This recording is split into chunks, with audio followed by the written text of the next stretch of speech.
Vous savez quand vous êtes passionné par quelque chose. Les gens ne peuvent pas se lever le matin et ne peuvent pas sortir du lit parce qu'ils peuvent prédire le plafond de tout ce qui va se passer dans leur vie, et leur corps se résigne au familier et à une autre journée banale. Mais rappelez-vous quand vous étiez enfant et que vous alliez à une sortie scolaire, vous étiez debout, habillé et prêt à partir avant vos parents parce que vous saviez que quelque chose d'inattendu allait se produire. C'est ainsi que nous devrions vivre nos vies. Se réveiller avec la compréhension de s'attendre à l'inattendu et quelque chose d'inhabituel devrait arriver dans notre vie comme résultat de nos efforts. Ce n'est qu'à partir de ces premiers moments que cela commence à se produire et nous commençons à nous prouver à quel point l'humeur est puissante. Prenez le temps le matin, le soir et la journée pour vérifier avec vous-même si vous êtes toujours dans cette énergie. Si ce n'est pas le cas, excusez-vous une seconde, augmentez votre énergie, revenez dans votre vie et continuez à faire cela encore et encore. Vous deviendrez moins impatient, moins jugeant et deviendrez quelqu'un d'autre. D'ailleurs, c'est très intéressant parce que ces heures envoûtantes entre 1h et 4h du matin sont celles où le taux de mélatonine est le plus élevé, et c'est là que se trouve le bord du mystique.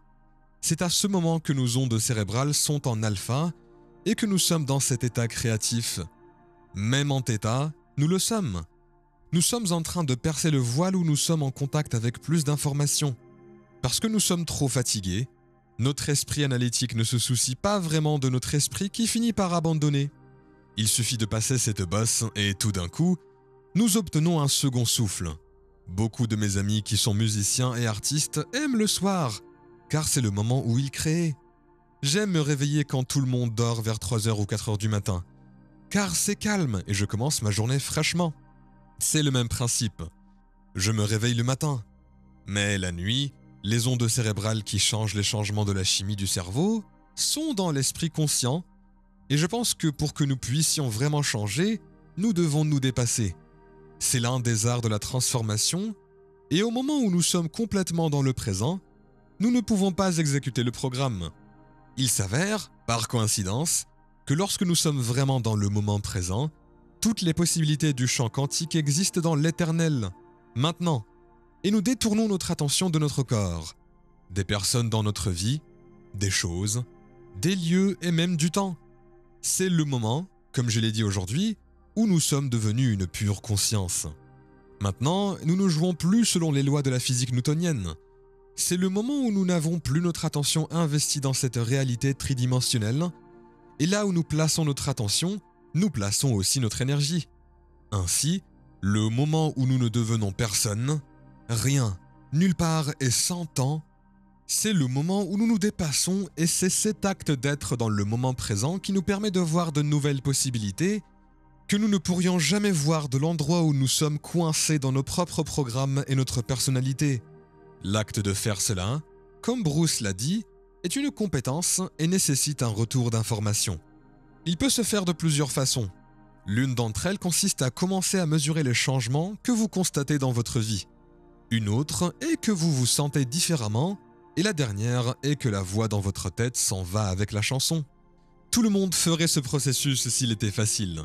Et pourtant, nous sommes en train de percer un voile où les gens se réveillent et commencent à reprendre le pouvoir. Nous savons déjà de manière innée comment le faire. Tout ce que nous avons à faire est de continuer à pratiquer jusqu'à ce que nous commencions à voir ces merveilleux mécanismes de rétroaction se produire dans notre vie.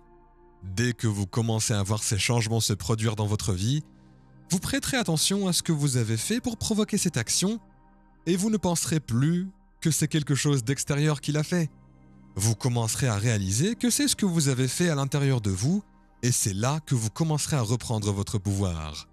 Faire l'acte d'aller au-delà de nous-mêmes, trouver le moment présent, les gens qui se déploient en désunis et voir ce champ d'information. Ce n'est pas parce que vous ne pouvez pas le voir qu'il n'existe pas. En fait, la seule façon de l'expérimenter n'est pas avec vos sens, mais avec votre conscience. Ainsi, lorsque vous commencez à porter de plus en plus d'attention, ce dans quoi vous placez votre attention se développe. Vous commencez à en remarquer davantage, à vous sentir plus connecté à cela et à ressentir plus de trous dans l'effet secondaire. Alors vous vous sentez moins séparé de vos rêves, et si vous vous sentez moins séparé de vos rêves et que vous vous levez en ressentant de la gratitude, En utilisant votre amour de la vie et une existence joyeuse, vous ne vous demanderez plus quand cela va arriver.